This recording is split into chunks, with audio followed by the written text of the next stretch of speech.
Sim, em primeiro lugar é dizer que a nossa visita, né, do Presidente da Conferência Episcopal, do Vice-Presidente e do Arcebispo Emérito da Beira, que é a arquidiocese onde também Dom Osório era administrador apostólico, é em primeiro lugar da iniciativa nossa como Conferência Episcopal, que primeiro sentimos a proximidade do Santo Padre, mesmo no momento do acontecimento, porque o Santo Padre estava fora de Roma, estava de viagem, mas mesmo assim podemos receber uma curtíssima mensagem de solidariedade e de encorajamento. E preocupados pelo fato que, desde que o acontecimento foi tornado público, ficámos mais sem poder receber informações oficiais daquilo que exatamente aconteceu. Achamos que era bom também virmos ao encontro do Santo Padre e, em primeira pessoa, podermos lhe contar os fatos tais que eles são relatados, e também nós, como igreja, de certo modo, percebemos, vemos as coisas. Então foi mesmo nesse desejo de partilhar com o Santo Padre este momento de dor, agradecer-lhe pela proximidade e também lhe apresentarmos um pouco a nossa percepção do problema. De facto, a partida de Dom Osório mexeu com todos, mexeu com toda a igreja, podemos dizer, e a dor afetou a todos. Houve essas manifestações de proximidade, como dizia o Presidente, de facto, mas sempre ficava a indagação entre nós, porque o modo como as coisas decorreram era um questionamento para a igreja, para o povo. Como é possível um pastor morrer no sítio em que nós pensamos que era mais seguro, na própria casa, residência? O que é que terá acontecido? O que é que levou também a acontecer este crime aqui, naquele lugar?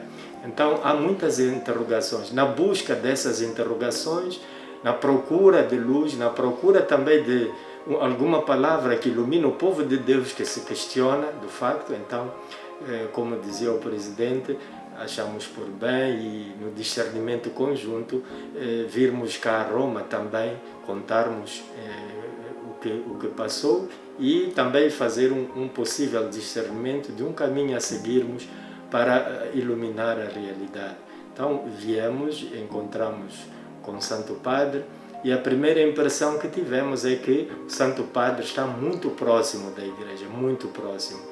Mostrou-se como alguém que tem conhecimento do facto, acompanha o fato, está preocupado com este acontecimento e quer que a igreja comece um caminho de superação, de purificação, de renovação, e é isto que penso que começamos neste encontro.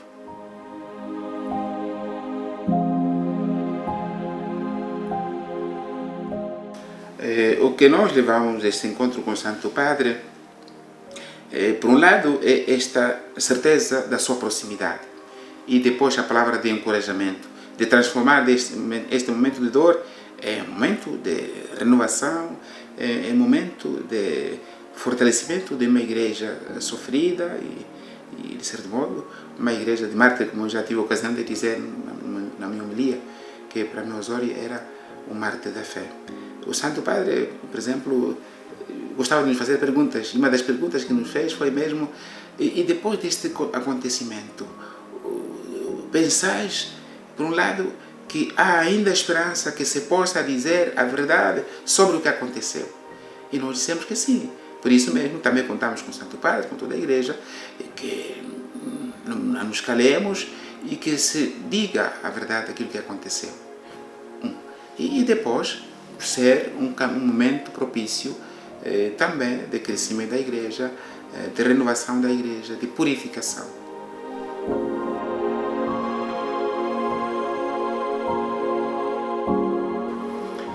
Dom Osório, o pouco tempo que partilhei com ele enquanto bispo auxiliar, mostrou-se ser um missionário apaixonado pela missão, que se entrega de alma e coração para a missão. Se calhar é por isso que tenha sofrido isso. este infortúnio, esta tragédia. Era alguém que se doava não pelas meias. Me lembro também no diálogo que tivemos aqui que dizia ele nunca aceitava a injustiça, quer dizer, reagia vendo que a coisa não é verdade, não tem transparência, ele não aceitava isso assim, ou não compactuava, mas melhor dizer, não compactuava com o mal. Por isso é um missionário muito comprometido com o Evangelho. Para mim é difícil falar de Dom Osório em pouquíssimo tempo, porque conhecemos desde os anos 90, em tempo de seminário. Ele é um pouco mais novo que eu, encontrou-me já no seminário e acolheu o irmão mais novo no seminário, e depois fizemos durante muito tempo a caminhada de formação. E sempre vi em Osório um homem de fé. Um homem de fé tal que, perante as dificuldades, ele não se desencorajava facilmente. E isto ainda veio demonstrar quando foi nomeado para bispo da diocese de Quelimane, que por sinal ficou muito tempo sem bispo, quer dizer, depois de Dom Hilário ter renunciado à diocese, foi nomeado administrador apostólico, o Frei Tossato, e a diocese ficou muito tempo sem bispo. E isto já era um sinal de que não se tratava de uma diocese fácil para encontrar um bispo. E, portanto, ele não se fazia nenhuma ilusão que iria lá a Quelimane para facilidade. E, mesmo assim, ele aceitou de bom coração. E, de fato, por exemplo, ouvindo as suas últimas homilias que foram tornadas públicas, eu também já tinha um pouco acompanhado antes, via-se que ele sabia que havia dificuldades, mas não tinha medo de as afrontar. E enfrentar essas dificuldades à luz da fé. Portanto, para mim, Dom Osório foi verdadeiramente um homem de Deus.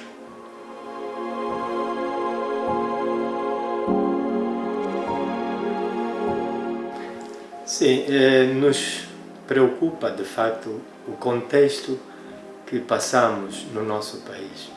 E isso constituía certamente desafios da missão de Dom Osório também e de todos os pastores no geral.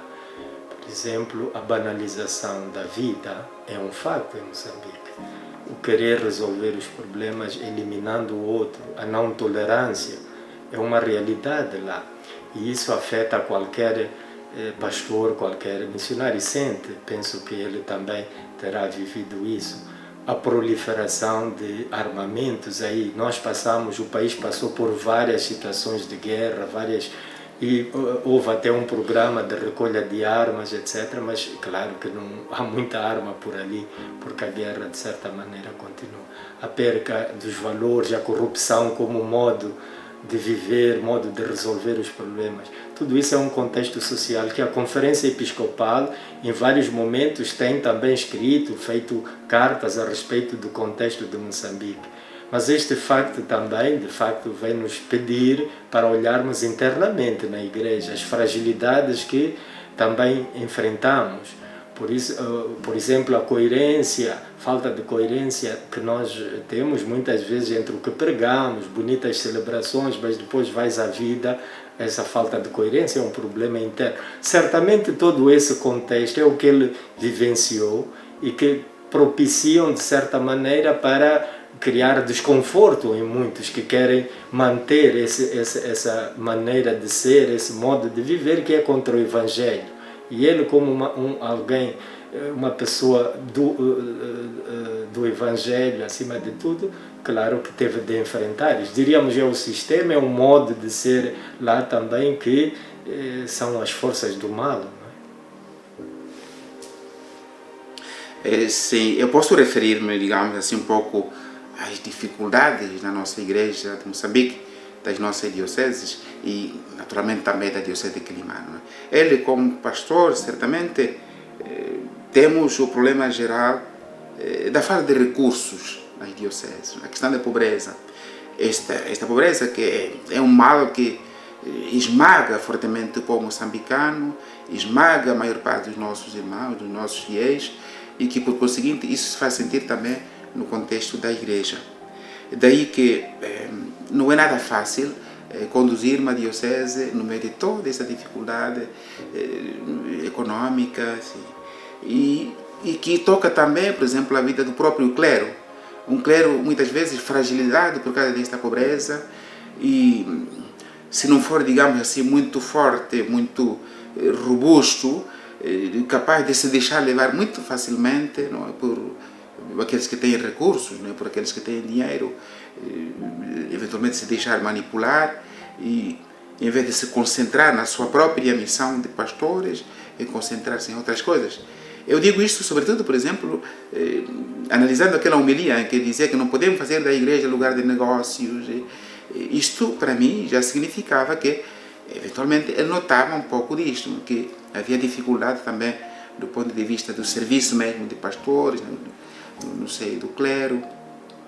E, portanto, eram essas dificuldades que ele estava a enfrentar. E ele preocupava-se em dar respostas a estas dificuldades. Não é? Por exemplo, as ideias que ele me partilhava sobre o desejo de enviar os padres para estudos, não é? Para se preparar para diferentes áreas da vida da igreja. E também diversificar os percursos de formação para os seminaristas. Já queria enviar alguns para uma universidade de Kinshasa e já estava a pensar mais num outro sítio.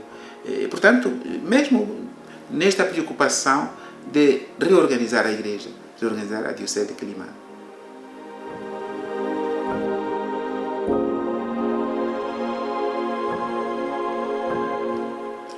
É muito difícil fazer um comentário objetivo sobre as investigações em curso, porque infelizmente, e sublinho mesmo isto, infelizmente, já passa um mês que isto aconteceu e nenhuma informação oficial foi dada depois daquela primeira que nos confirmou que efetivamente o bispo foi morto a tiro e com uma arma de fogo e não, digamos, uma pistola qualquer assim, uma pequena pistola para matar pássaros, mas com uma arma de guerra.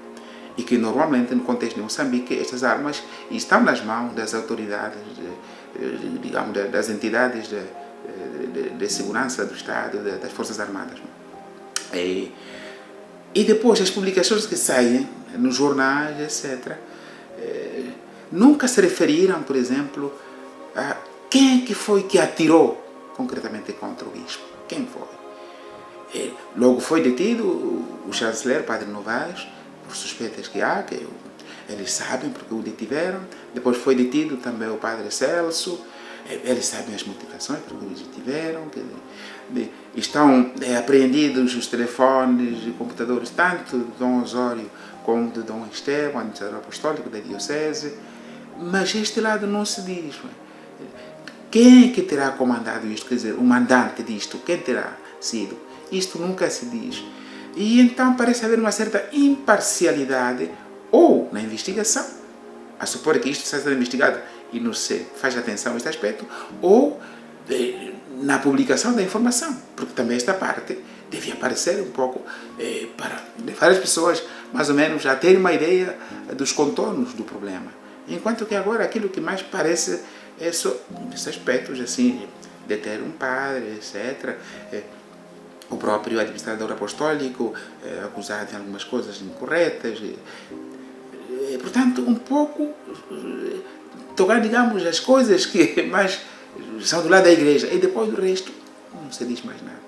É esta a nossa grande preocupação, de querer, digamos, só puxar para um lado e deixando o outro, talvez deliberadamente, que não é menos importante. Isto de se dizer a verdade sobre quem foi que matou o bispo.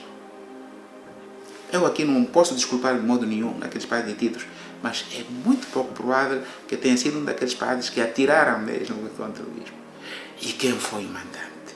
E quais foram as motivações?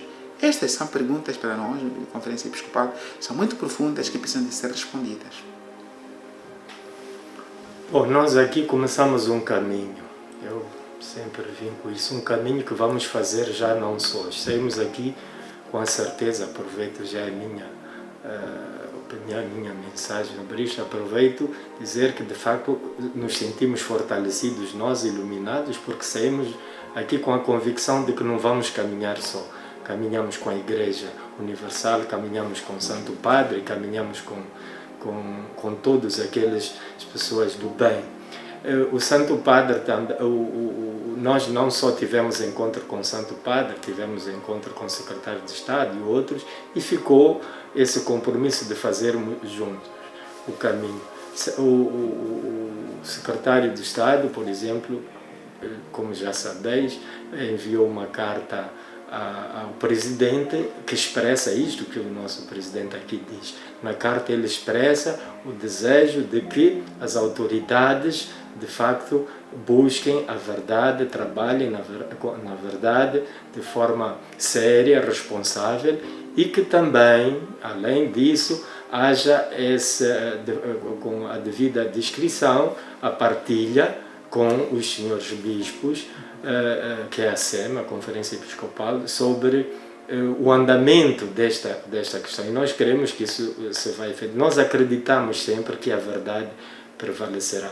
Então, penso que os dois caminhos é o que nos espera à frente. Por um lado, este caminho conjunto, que haverá outras coisas, o Presidente depois poderá dizer, mas, por outro lado, que é buscar, por outro lado, mensagem de esperança, pedir ao povo que continuemos rezando e acreditando que há esperança. O Dom Osório foi este que quis o bem da Igreja, então há que continuarmos este legado deixado por ele. Ele morreu na missão, podemos dizer, em missão, e isso aí é o que todos devemos ter conosco e comprometermos nesse caminho, ajudarmos naquilo que for possível para a busca da verdade agora, todos juntos e caminhando nesse sentido. Sim, o que posso acrescentar é que, de fato, este caminho de procura de resposta, de procura de indicar uma certa luz, né? É dizer que, apesar de toda a escuridão, há uma pequena luz lá no fundo do túnel, poderá passar eventualmente também por um grande encontro da Conferência Episcopal, uma Assembleia Plenária, porque o que nós fizemos até aqui, desde que isto aconteceu, foi só uma pequena reunião do Conselho Permanente. O Conselho Permanente não responde por tudo, né? É provável que agora pensemos também na possibilidade de organizar uma Assembleia Plenária, se for esta a vontade também de todos os bispos, para estudarmos juntos seriamente o problema.